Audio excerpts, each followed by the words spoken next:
Hello everyone, very good morning. You are watching my YouTube channel CloudX India. So guys, in CloudX India, I am uploading video related to AWS Cloud, Azure Cloud, Oracle Cloud and on-premises AD. So guys, in today's topic, I am going to cover AWS storage FSX. So there are different types of storage which AWS is offering like S3, EFS, EBS and FSX, and today's is day one for storage, Amazon storage. So I'm talking about the Amazon FSX storage today. So guys, in agenda, I'm covering what is Amazon FSX, types, differences between storage class, object and block, and physical structure of storage and use cases, concept, DFS with Amazon FSX, benefit, use cases, integration with AD, build and implementation of Amazon FSX. So guys, let's see in detail. So first, what is Amazon FSX and its type? So Amazon FSX is a file system which provides high performance data processing. So when I say file system, so as all of you know, right, so we use the file server to store our home directory or share folder. So AWS is offering FSX to use it as a file server and replace your traditional storage, right? But why to replace it? We'll see the difference between on-premises storage and AWS offering storage, and then we'll decide whether we should replace it or not, or traditional storage. So first, let's see how many types of storage are there. So there are two types of storage which AWS Amazon providing.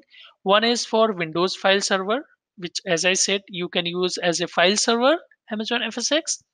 And other one is Amazon FSX for Lustre. Lustre is basically used for data hungry applications like machine learning, video processing, financial modeling, electronic design automation, etc, right? So there are several different data hungry applications. So guys, let's go and see first differences. Okay, what is the, like, what kinds of storage is Amazon FSX? Okay, so Amazon FSX is object storage. And if you see in this picture, so I have depicted two different diagram, right? One is the object, one is let me take the pen. So one is object storage and other one is the block storage. In block storage, there are two types of storage available. One is the SAN and other one is the direct attached storage. Direct attached storage means which is directly associated with your system. Okay. So and other one is the object storage. So object storage means those type of storage which you can use as a file server and which doesn't require to format and create the disk, partition it. You can directly access it, connect with your system and use it.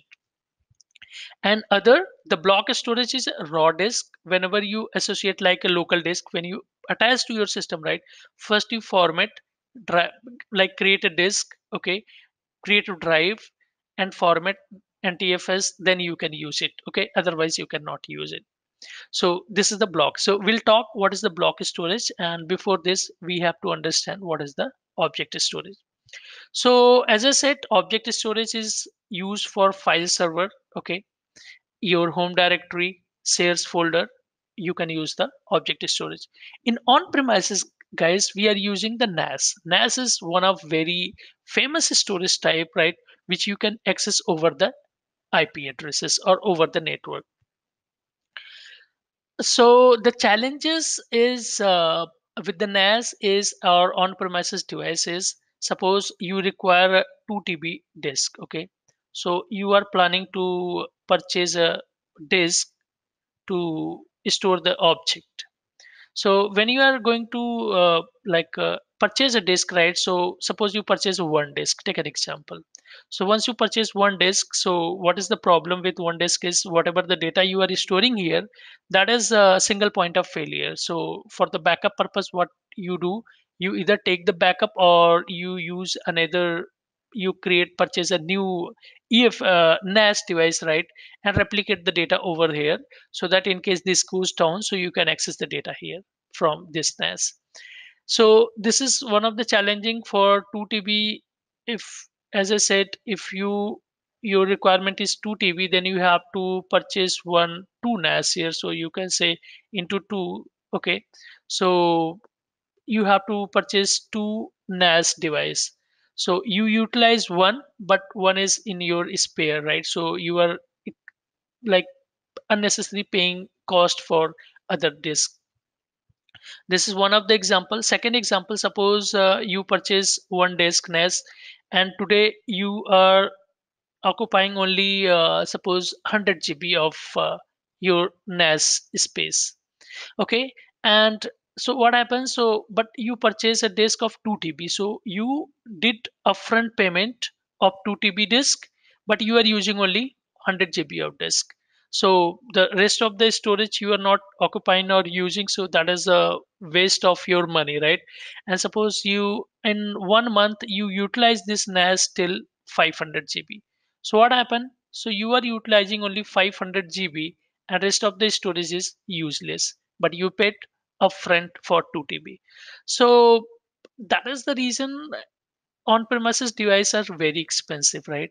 If you're going to the cloud and using the cloud offering devices like Amazon FSx, right, which is object storage, you can directly attach to your system and use as a file server.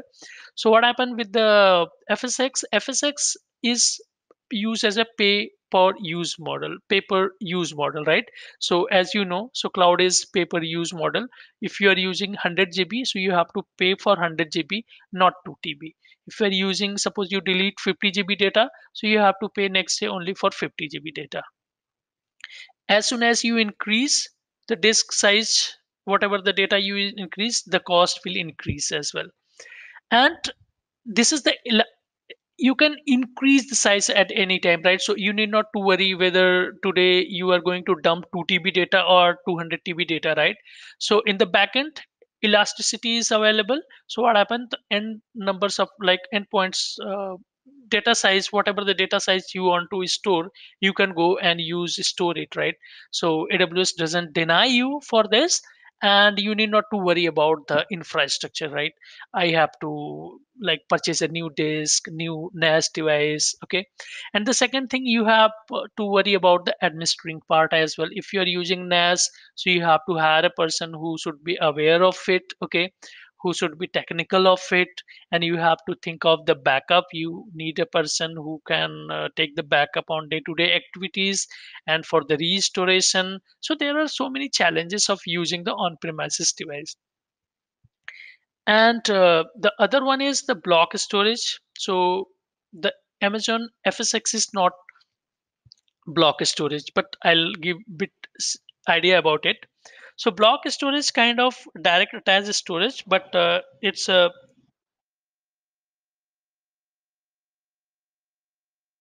accessed over the SAN. Okay, so any kinds of, like if you are forming a cluster, right, like ESX cluster, so you there is some limitation to associate a direct disk with the ESX box. Also the problem with attaching a disk directly with the system is this is not like shared disk, right? If you have a disk here attached, as I said, this is not shared with this, so you cannot form a cluster here. So for the clustering point of view, we are using the SAN. Okay, SAN is cheapest in on premises and providing the high performance like connection to store the data and replicate. Okay, so for this for ESX use cases, or you are going to deploy a two cluster, right? Windows failover cluster, if you are going to use, then also you can use the SAN as a local disk storage, as a common storage for the sharing purpose. So I'm not going to discuss in detail, but yeah, I have some point mentioned and documented here. So we'll see. So object storage is it's a object based storage. Okay, and second, use for a mix of structured and unstructured data. You can use it, share data with one and multiple user at a home. And when I say when I talk about the block storage, so block storage is basically raw disk. It you can use for boot volume. You can like use the SAN disk and connect all these three ESX hosts. Okay, and you can deploy a virtual machine. So this disk basically allocate to your VM, and you can install the operating system here.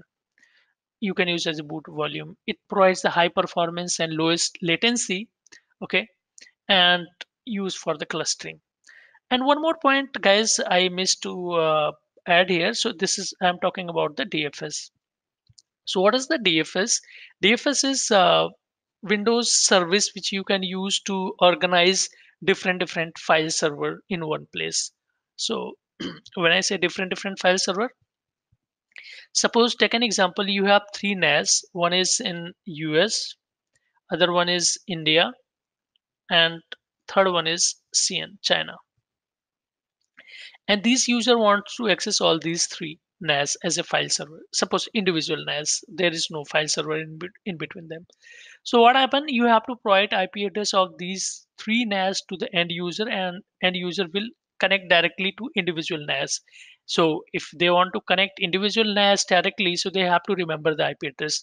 So currently there are three. If there are 30 NAS, what happened? So that create like a challenge for end user. So Microsoft, to understand this situation, Microsoft provides a service which is known as DFS. You can use DFS to organize all these three NAS in one place. You can create a folder here, which is known as namespace. You can give a name like global, and under this namespace, you can create a folder. So folder is basically a kind of target you can use. So suppose I create one target US and associated with NAS1, and I created another target and I gave name IN. So I add to the IN, and in the third target I create new folder and name it CN and target it to the CN. What happened? In this situation, user have to access this single server, DFS server. So they hit to the DFS server and access all these NAS, individual NAS. Okay, what happens? So they connect to this global, and once they go inside, they can hit to the US. This DFS redirect them directly to the US location. When they hit to the IN, this DFS redirect to the IN, and in the same way China as well. So in our practical, we will do the DFS practical as well and create the Amazon FSX. Sorry guys. So Amazon FSX in detail we'll talk. So Amazon FSX for Windows file server provide a fully managed native Microsoft Windows file system. In backend, Amazon FSX build on Windows Server in the backend. Second, it use for Windows-based application which require a file shares. Any applications which is Windows-based and require a file server like MS SQL. Suppose you have a database server, okay, and this database server require a file server, so you can use Amazon FSX. You can use FSX here. So this SQL, what can do? You can directly map it with your SQL server, and this server dump all the data to the this FSX. Suppose there is any logs file or whatever you want to store to the file server, you can use it. Except it, there are multiple other applications, right? Windows based applications which are using the file server, so you can use for it. Amazon FSX also provide capability and features that your MS applications rely on it. It's a fully supported of SMB protocol. So there are two types of protocols, shares protocols available. One is SMB and other one is NFS. So NFS is used for Unix and SMB is used for Windows. So Amazon FSX is supporting to NTFS and SMB protocols in backend, right? That is the reason you are able to make it as a file server in Windows, or you are seeing the title, it is saying Amazon FSX for Windows file server. So that is because of this SMB protocol. Okay, if SMB is not available, so that is tough for you to share it. And it supports Windows NTFS because as the second point, if you see, this is built on Windows Server. Definitely if it is built on Windows Server, then it supports all these Windows related features. And you can integrate with Microsoft Active Directory as you integrate your file system, file server. It uses SSD, which provide you fast process performance and low latency. It compatible and provide fast performance and scalability. You can use it for business critical workload like your home directory, media workflow, okay, and business applications. There are several cases where you can use the Amazon FSx. Benefit, if we talk about the benefit, so this is a native Windows compatibility, okay, it's available. You can apply the secure like ACL. You are creating a file server, right, and using FSx as a file server, so you can apply the ACL as you are doing in your on-premises file server. You can do the shadow copy, you can enable the shadow copy, you can use user quota, apply the user quota as well, okay. It's NTFS and SMB supported, which allow you to access from thousands of system. Like if you have integrated system Windows available, you can do this.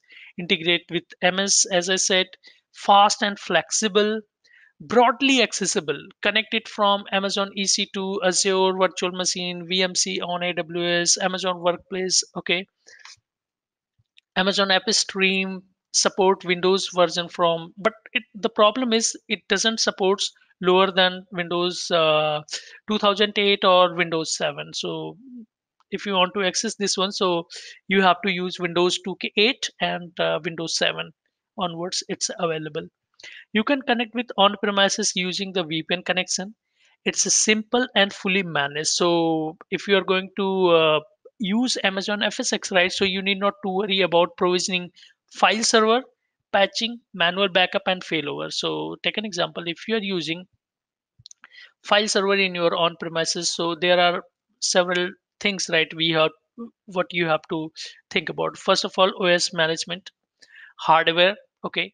You have to build the server, you have to take the backup of your file server, you have to think about failover in case this goes down. So what happened, it's a single point of failure, you lose all the connectivity. So if you're going to use Amazon FSx, so you need not to worry about all these things, right? So this is one of the benefits. Second, so if you are going to purchase a NAS, so as I said, you have to do the upfront payment for the NAS. You are purchasing a NAS of 2 TB using 500 data or storing 500 data. So rest of the disk are useless for you. But in Amazon FSx, you need not to do upfront payment. Whatever the data you are using, you have to pay for that.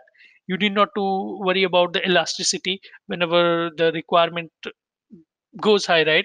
If you are storing 2 TB data or 200, doesn't matter. In backend, the storage is available. It automatically provide to you.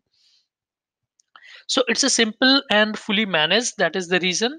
Second, cost effective. No need to do upfront payment. Reduce extra costs. Take quick action as per business needs. As I said, it today's your requirement 100 GB, you can store 100 GB. Don't worry. If your requirement goes high, 500 GB, from 5 it increased 2 TB, and from 2 TB it increased 200 TB, okay. So suppose, so you need not to worry, right? Take quick action as per business need.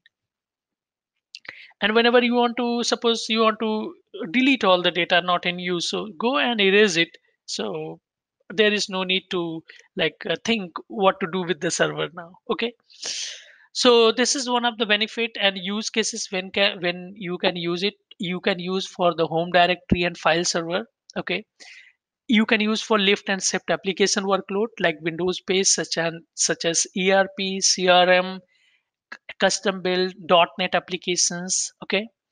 Media and internet entertainment workflows. So data analytics, as I said, so Amazon for Lustre.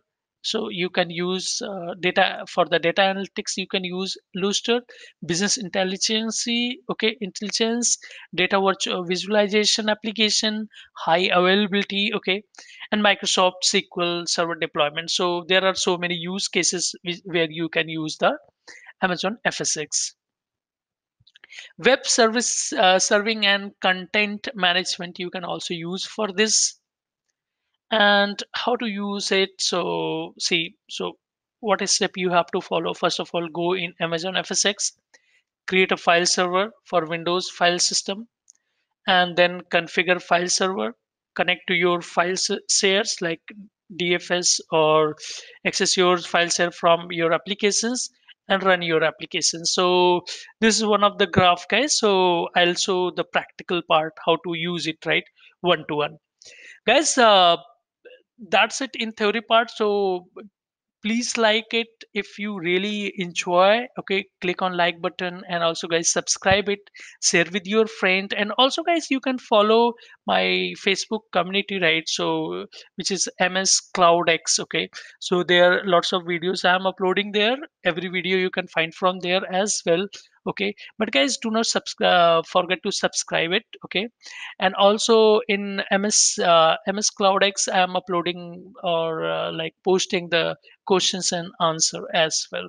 Okay, so guys, thanks for watching today, and I'll show the practical part very soon.